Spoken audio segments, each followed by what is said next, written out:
Back Gujarat engineering academy ચેનલમાં બધા મિત્રોનું સ્વાગત કરે છે. આજે આપણે કેમિકલ સેમેસ્ટર 4 નો એક સબ્જેક્ટ છે અને મોસ્ટ આઈએમપી પ્રશ્ન વિશે વાત કરવાના છે. તો જે મિત્રોને આરામથી પાસ થવું હોય, સારામાં સારા માર્ક્સ છે સ્કોર કરવો હોય બેકલોગ કેટી વગર, તો આ વિડીયો ખાસ તમારા માટે છે. વિડીયો તમારે લાસ્ટ લગી જોવાનો છે. આવી રીતના બધા સબ્જેક્ટના આઈએમપી ક્વેશ્ચનના વિડીયો અને A to Z અપડેટ મેળવવા માટે આપણી ચેનલને સબસ્ક્રાઇબ કરો. પ્લસ કેમિકલ સેમેસ્ટર 4 ની આપણે કેમિકલની એક પ્લેલિસ્ટ બનાવી છે. તો એની અંદર બધું સ્ટડી મટીરિયલ મળી રહેશે. પ્લસ વોટ્સઅપમાં પણ એક ગ્રુપ બનાવવાનો છે. જો જોઈન થવાનું બાકી હોય તો નીચે લિંક આપેલ છે, ફટાફટ તમે જોઈન એમાં જઈને થઈ શકો છો. હવે સબ્જેક્ટની વાત કરીએ, સબ્જેક્ટ કયો છે? માસ ટ્રાન્સફર 1. સબ્જેક્ટ કોડ તમને અહીંયા આપેલો છે મિત્રો. રેડી? અહીંયા તમને ગુજરાતી અને ઇંગ્લિશ બંને ભાષામાં તમને મોસ્ટ આઈએમપી ક્વેશ્ચન છે તમને જોવા મળી જશે. જો પહેલા તમને અહીંયા ઇંગ્લિશમાં આપેલા છે, બટ ગુજરાતી મીડિયમ વાળા ઘણા બધા વિદ્યાર્થી હોય છે, તો એની કોમેન્ટ હતી પ્રમાણે આપણે પહેલા ગુજરાતી વાળા પ્રશ્ન જોઈ લે. ઇંગ્લિશ મીડિયમ વાળા એવા છે તો સ્ક્રીનશોટ પાડવા લાસ્ટમાં પાડી શકે છે. માસ ટ્રાન્સફર ઓપરેશનની વ્યાખ્યા આપો અને રાસાયણિક ઉદ્યોગમાં તેનું મહત્વ શું છે ને એ તમારે સમજાવવાનું છે. તો આ કેમ અહીંયા ગુજરાતીમાં છે, એ રીતના સેમ ટુ સેમ ઉપર શું હશે મિત્રો? તો કે ઇંગ્લિશમાં હશે. બરાબર છે? તો એ પ્રમાણે તૈયારી તમારે કરવી પડશે. પણ તબક્કોના આધારે માસ ટ્રાન્સફર ઓપરેશનનું યોગ્ય ઉદાહરણ સાથે તમારે વર્ગીકરણ કરવાનું છે. પછી મેમ્બ્રેન સેપરેશનના મૂળભૂત સિદ્ધાંતો અને ઉપયોગ તમારે લખવાનો ત્રીજો ક્વેશ્ચન તમારો આ ખાસ એક છે.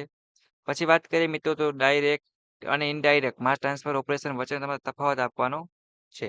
શું કીધું? તફાવત તમારે આપવાનો છે. પછી વાત કરીએ તો સ્ટેટ અને અનસ્ટેડી સ્ટેટ ઓપરેશન ઉદાહરણ સાથે તમે સમજાવવાના છે મિત્રો. રેડી? પછી વાત કરીએ સ્ટેજ વાઇઝ ઓપરેશન અને કન્ટિન્યુઅસ કોન્ટેક્ટ ઓપરેશન વચ્ચે તફાવત તમારે આપવાનો છે. પછી મોક્યુલર, બરાબર છે, અને ડિફ્યુઝ અને ડિફ્યુઝની વ્યાખ્યા ઉદાહરણ સાથે તમે સમજાવવાની છે. અમુક વર્ડ એવા હશે બોલવા આપણે બોલી પણ ન શકીએ, બટ તમે તમારી પ્રેક્ટિસ કરી અને આન્સર યાદ રાખી લેવાનો રહેશે. પછી ફિક્સનો ડિફ્યુઝન નિયમ છે એ તમારે સમજાવવાનો છે. બરાબર છે? પછી વાત કરીએ તો ડિફ્યુઝિવિટી પર તાપમાન, દબાણ અને સિદ્ધાંતના પ્રભાવની ચર્ચા તમારે અહીંયા સમજાવવાની છે. વાયુમાં નોન ડિફ્યુઝન બી દ્વારા ઘટક એ ના સ્ટેડી સ્ટેટ ડિફ્યુઝન માટેનું સમીકરણ છે ને એ તમારે સમજાવવાનું છે.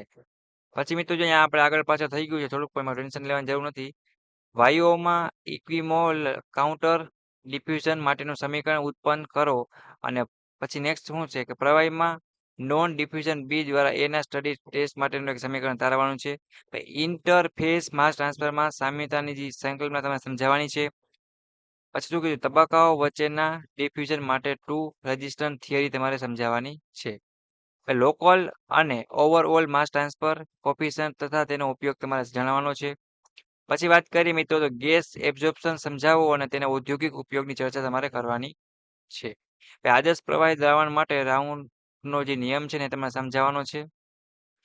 પછી મિત્રો વાત કરીએ આપણે તો શું છે કે ગેસ એબ્ઝોર્બર માટે આપણે જે આવી ગયું સોલ્વેન્ટની પસંદગી અંગે. પછી કાઉન્ટર કરંટ ગેસ એબ્ઝોર્બર માટેના મટીરિયલ બેલેન્સ સમીકરણ છે ને એ તમારે ઉદાહરણ સાથે સમજાવવાના રહેશે.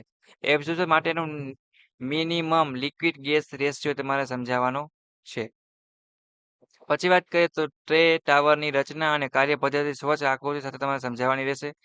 પેકેટ ટાવરની રચના અને કાર્ય પદ્ધતિ તમારે સમજાવવાની છે આકૃતિ સાથે મિત્રો. ઓકે. પછી વાત કરીએ લિક્વિડ એટ્રેક્શન અને એના ઔદ્યોગિક ઉપયોગ તમારે સમજાવવાના છે. પછી વાત કરીએ તો લિક્વિલેટર ટ્રાવેલ રેગ્યુલર કોઓર્ડિનેટ્સને સ્વચ્છ આકૃતિ સાથે તમારે સમજાવવાનું રહેશે.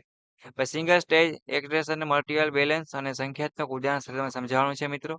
રેડી? પછી વાત કરીએ multi stage cross current extraction સંખ્યાત્મક ઉદાહરણ સમજાવવાનું રહેશે. રોટેટિંગ ડીશ કોન્ટ્રેક્ટરની રચના અને કાર્ય પદ્ધતિ તમારે સમજાવવાની છે. પછી વાત કરીએ લીચિંગ છે એ સમજાવવું અને તેના ઔદ્યોગિક ઉપયોગોની ચર્ચા પણ કરવાની છે.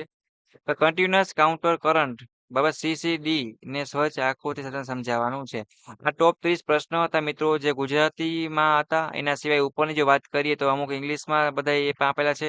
તો જેને જે મિત્રોને અનુકૂળ હોય એમાં તમે તમારી GTU એક્ઝામની તૈયારી છે એ કરી શકો છો. આ બધા ઇંગ્લિશમાં પ્રશ્ન છે તો સુનિશ્ચિત પાડો તો પાડી શકો છો મિત્રો.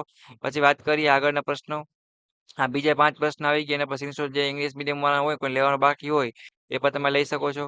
બીજા 5 પ્રશ્ન છે અને એવી રીતના GTU એક્ઝામની સારામાં સારી તૈયારી કરીને બધા મિત્રોને શું હતું કે આરામથી વાંચવાનું છે અને પાસ થઈ જવાનું છે.